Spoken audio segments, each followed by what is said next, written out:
Summer, what I'm going to be talking about is how God has worked in my life personally. Well, the past months I was feeling really sad and depressed, not just because what was happening around the world, but also because I felt like it didn't belong in no group. Either it was family or friends. I felt unwanted. That's how I was feeling. And what I would do was just like to be alone in my room, listening to some music, and I just wouldn't like to be around nobody. And I was not realizing that that was getting me away from everybody, not just everybody, but also God. And I just felt alone until one time we went to this birthday party. And my cousin get close to me and she tells me, "There is something different about you. I see you're less happy, more depressed, more antisocial than usual." And in my head, all I thought was, just leave me alone. Like, why are you telling me this stuff? It's none of your business. But in reality, that actually made me realize what I was doing. But I ignored it. So, like, the day was going on, and then she was like, "Let's go see some horses," because she has some horses at a ranch. And I went to go see the horses with her. And while I was looking at them, I saw the beauty that God made in the animals. I was seeing, it was really nice.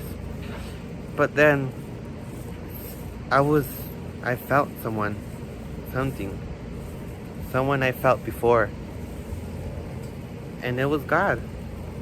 Suddenly it got really windy, but the place where I was, the wind was calm and the wind was surrounding my whole body.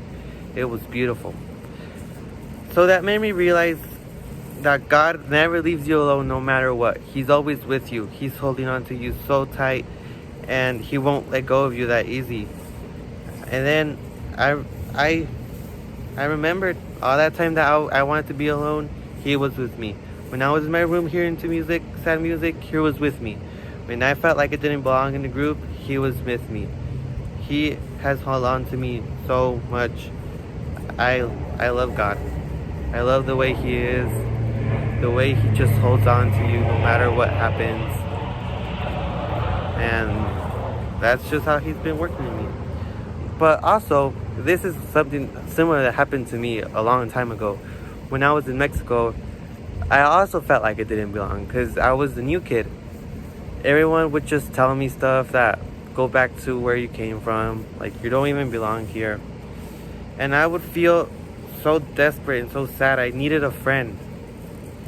So then we started to go to that church, and I was learning even more about God.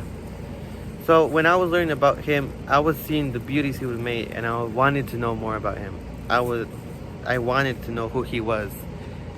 So I started to read the Bible and study about Him. Every night I would read a story of His miracles that He would do.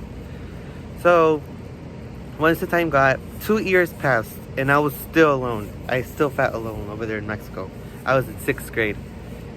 And people would just be mean to me. They would push me around. They would just be mean, kids.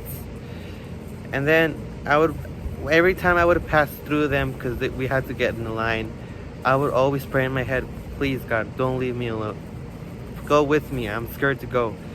And suddenly I would have the courage, and they wouldn't tell me anything. I knew He was real. I knew He was with me. So what I'm trying to say is, let's not focus ourselves on the world or where we have to belong to. Let's not isolate ourselves thinking about all the bad stuff. But let's see the beautiness of all this. Let's see how God has worked in us all, and how He keeps doing miracles no matter what. He's never going to let go of you. He's always going to be with you. So when you more need it, He'll be there. When you feel lonely or sad, He'll be there. Just don't give up. And I know what I am focusing now is that I want to be in His group of people. I want to be with Him when He comes. I want to be with Him